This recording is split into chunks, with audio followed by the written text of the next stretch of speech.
За өнөөдөр бид нэгэн зэрэг хэд хэдэн баримтчгийн гүйцэтгэлийг хэлэлцэж байна. Эхнийх нь дийлэнх гишүүдийн яриад байгаа энэ Монгол улсыг 2021-ээс 2025 онд хөгжүүлэх 5 жилийн үндсэн чиглэлийн гүйцэтгэлийн тайлан.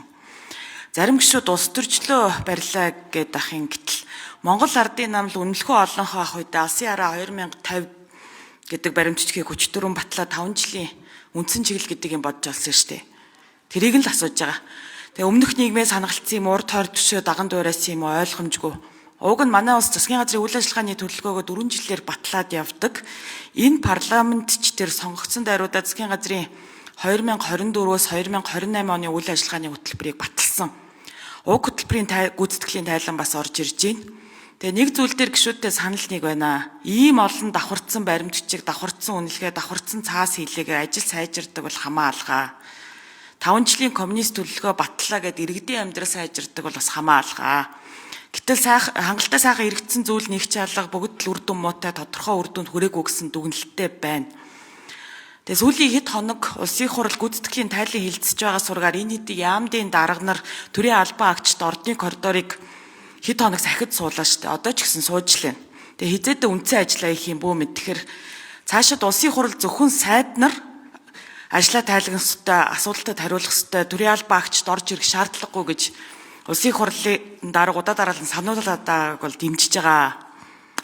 Уг нь баасан гаригийн өглөө ерөнхий сайд илтгэлээ өөрөө танилцуулаад сайд нар ч аваад танхимд суугаад исэн.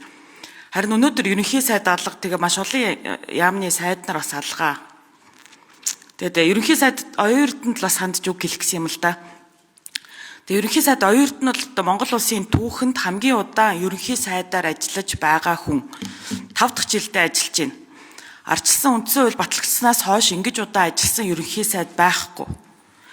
Гэтэл энэ хугацаанд дах засгийн газрын ажлын үнэлгээ 66% таа гарсан байна штэ.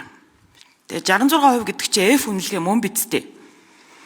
Оюутан ерөнхий сайд гүйцэтгэлээ тайлгансан илтгэлтэй ковидыг ялсан гэж ярьчих шиг болсон. Тэгээ ковидын үед юу болсныг дахиж сануулах хэрэгтэй юм шиг байна.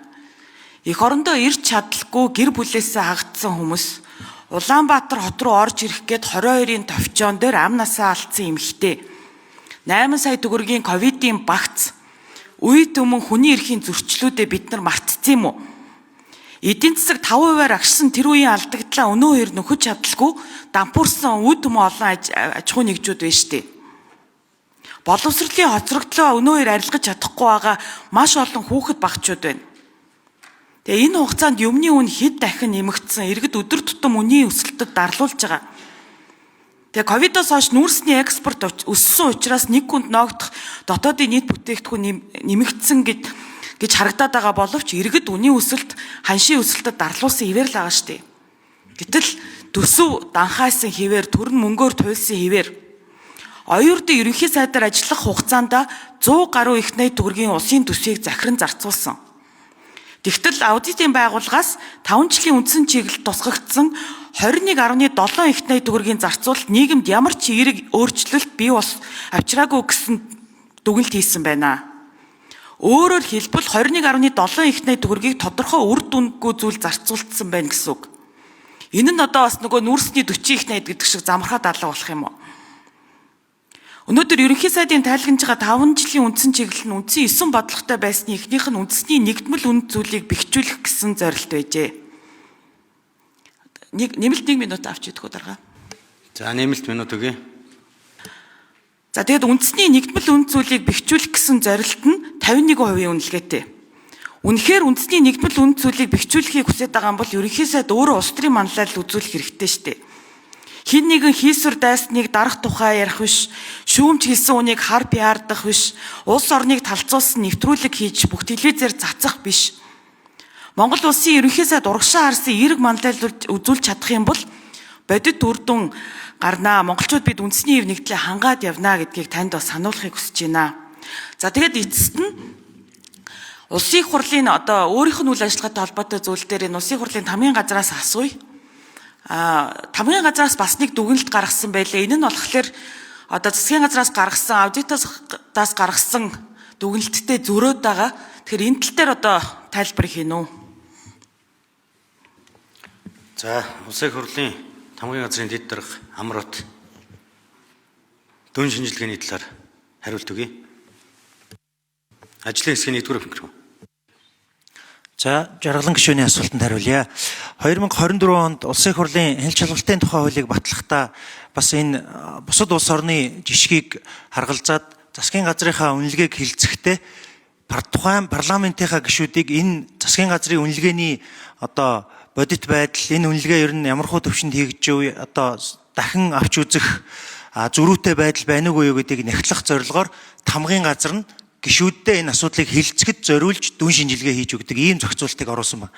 Тэгэхээр энэ одоо өгөөд байгаа дүн шинжилгээний эцсийн зорилго бол яг энэ хэлэлцүүлгийг явуулахад парламентын гишүүдэд нөгөө үнэлгээний талаар үнэн бодит байдал мэдээллийг одоо тодруулж өгөх ийм зорилготой үнэлгээ байгаа. Дүн шинжилгээ байгаамаа. Тэгэхээр энэ бол тусдаа хийгдсэн үнэлгээхээсээ засгийн газрын үнэлгээн дээр хийгдэж байгаа дүн шинжилгээ.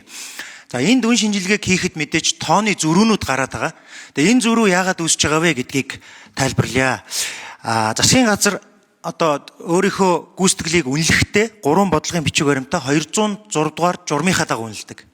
Энэ үнэлгээний журам дотор 2 аргачлалаар үнэлэх боломжийг зааж өгсөн байна. Нэг нь чанарын буюу одоо бодлогын бичиг баримт ямар хувьтай биелсэн, ажлын хэсгээ байгуулсан юм уу, үйл ажиллагаагаа яаж явуулсан гэдэг тал байгаа бол нөгөө тал нь тоон үзүүлэлт байгаа.